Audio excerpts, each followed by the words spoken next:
한 걸음 물러나면 그림이 보이고 세 걸음 물러나면 사람의 실체가 보인다는 스페인 격언처럼 가까이에서는 볼 수 없는 것들이 있습니다.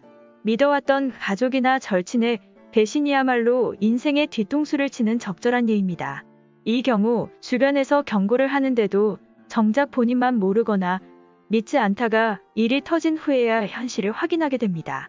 박수홍 친형의 횡령 의혹도 이 경우에 속합니다. 무려 7년 전 박수홍과 친형과의 관계를 예언한 변호사가 있다는 말에 관련 자료를 찾아봤습니다. 무당도 아닌 변호사의 예지력에 소름이 돋습니다. 2014년 방송된 동치미 빚 걱정 없이 살고 싶다 편에서 박수홍은 30대 초반까지 아버지의 사업 실패로 생긴 빚을 갚은 바 있고 현재 돈 관리는 친형이 해주고 있다는 이야기를 합니다. 그러면서 박수홍은 돈을 모아왔지만 실제 그 재산을 본 적이 없다며 너스레를 떨었습니다. 그렇게 3, 4년을 편하게 살았는데 형이 또 뭔가를 샀는지 빚이 생겨서 갚기 위해 요즘 프로그램을 많이 하고 있다고 말합니다. 이렇게 박수홍의 재산 관리 및 투자를 전부 친형이 한다는 것을 들은 양소영 변호사는 노예 계약이라는 게 있다. 소송이 필요하면 언제든지 도와드리겠다고 농담 반 걱정 반 말을 전합니다. 하지만 세상의 모든 분쟁을 대화로 풀 수 없을 때 찾는 것이 변호사인 만큼 가족 간 돈 관리의 문제성을 양소영 변호사는 정확히 짚어냈습니다.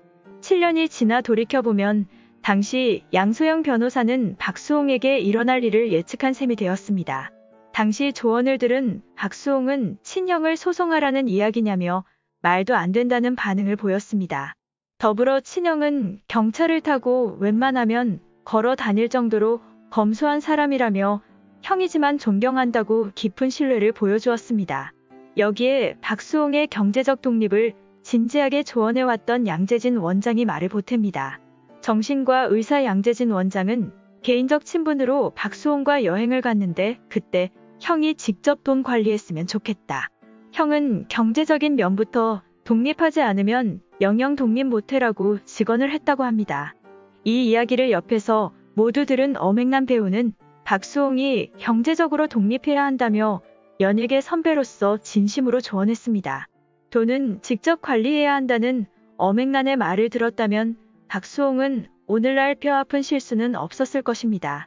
이렇게 방송에서 밝힌 가족과 돈 이야기가 이 정도인 걸 보면 박수홍 주변 사람들은 돈 문제가 생길 것을 예상하고 걱정해 온 것 같습니다.